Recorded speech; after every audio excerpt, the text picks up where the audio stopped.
I know it's hard not to just shake your head and laugh, but it's no joke, and the consequences of losing can change your life.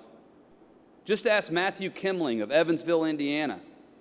Matt worked at a hospital. He always received perfect reviews. So put yourself in Matt's shoes. It's a sunny day back in January. It's your birthday. You have to go to work, but you plan to celebrate on your way home by stopping by the range and doing a little plinking with your .22 rifle.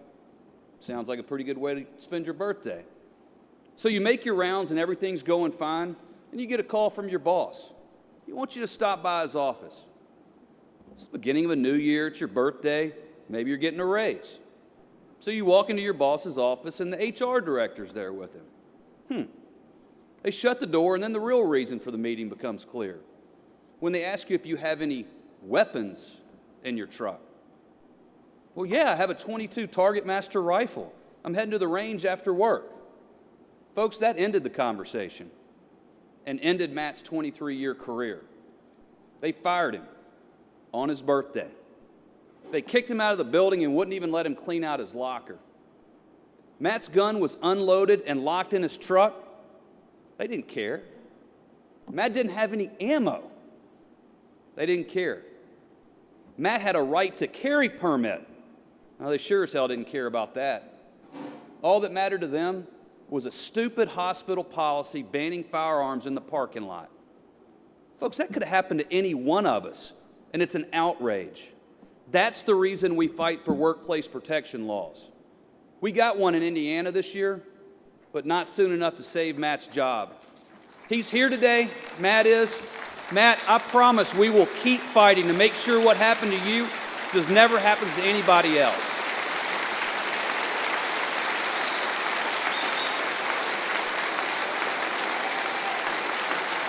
Thank you, Matt. Thank you.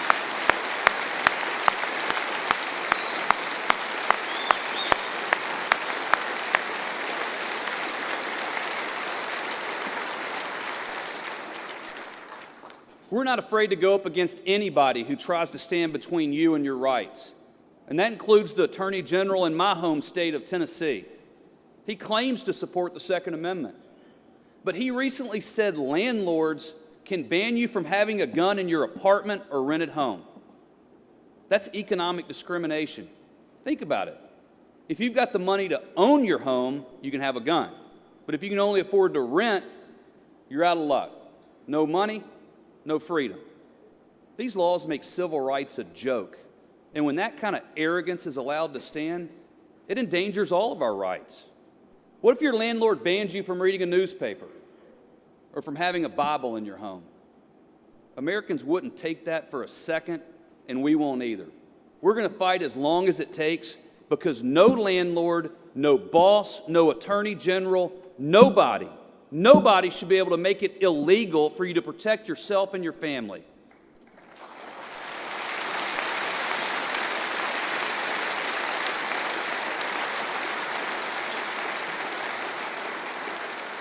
Because God forbid, you might just need to protect yourself. Benjamin and Nicole Gosser ran a karaoke business at local restaurants in Nashville, Tennessee. They love to sing and watch people dance and have a good time. But one night last April, everything changed. Please watch this video. Helpless, disbelief. Oh my God, I don't have my gun. To see the person that you chose to spend the rest of your life with brutally murdered right in front of you is it's pretty difficult. You know that feeling you get when you feel like somebody's watching you? And I look up, and there he is, the man that had been stalking me. The manager went and confronted him and said, we need you to leave. And he pulled out a .45 caliber and came up behind Ben and shot him in the head. And Ben fell to the ground, and he stood over Ben and continued to fire 5 more rounds into him. I didn't want to leave him just laying there on a cold restaurant floor. And I just remember sitting there thinking, I'm never gonna get to see my husband again. And how could this have happened to us? Ben actually bought me my gun the gun that should have saved his life. I later learned that there was a Marine in the crowd that tackled that man and held him until the police came. But, you know, if that Marine hadn't have been in that crowd, I don't know that I would be sitting here in front of you today. He was a very, very brave man. That ban on self-protection in restaurants created the ideal environment for a stalker to become a murderer. Imagine the agony of having the one person you love more than anyone else on earth die right before your eyes, knowing you could have saved him, knowing you had the means to save him right outside in the car, but the law wouldn't let you. What kind of law is that? That's the kind of law that needs to be changed. I asked Nikki Gosser to join us here today. Nikki, we are so sorry for your loss. Will you please stand and let your NRA family thank you for your dedication and your courage?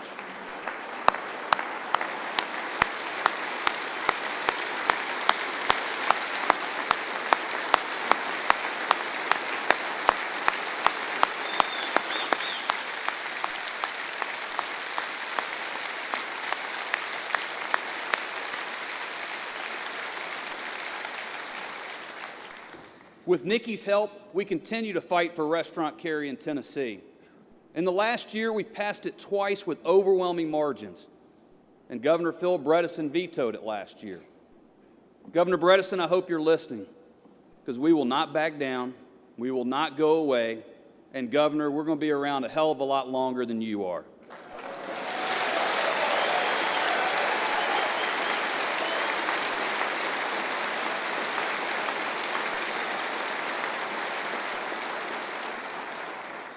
We all have a responsibility in this fight because there are others who've paid the ultimate price. Heroes. Heroes like Navy SEAL Chief Adam Brown, who gave his life for our country in Afghanistan just 8 weeks ago. Adam's squad was trapped by heavy fire outside an enemy compound. Ignoring the obvious danger, he charged forward, drew fire away from his team, and sacrificed his life to save theirs. I knew Adam. I saw firsthand how much he cared about the National Rifle Association and our members. Once he even thanked me for what we all do. I owe it to Adam to keep fighting for freedom and for our way of life. We all do. But the truth is, too many gun owners aren't. Would you believe it if I told you that 20 to 25 million gun owners haven't even registered to vote? It's true. And in our fight, your vote's the only ammunition you've got. There's no excuse. If you think my vote doesn't matter, it does. If you think my state's a lost cause, it's not. Just look at what happened in Virginia, New Jersey, and Massachusetts last year.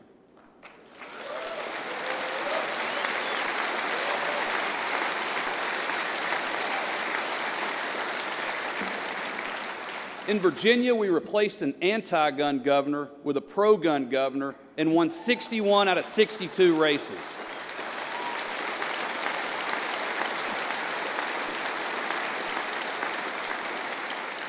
In New Jersey, we beat an anti-gun governor and won 26 out of 30 races. And in Massachusetts, look at Ayla Brown's dad, United States Senator Scott Brown. If he can win there, we can win anywhere and everywhere.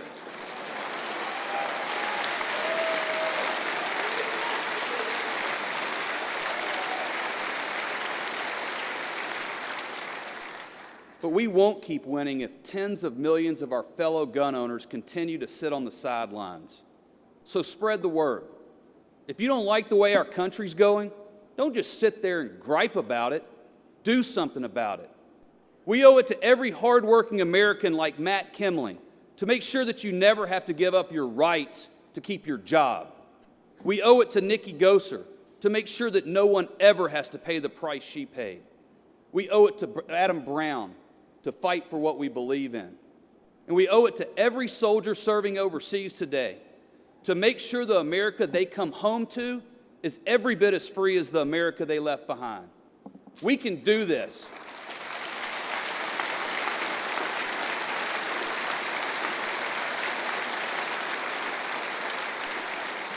We can do this on Election Day. Let's show our strength, let's show our passion, and together let's protect God's greatest gift to mankind, freedom. Thank you very much.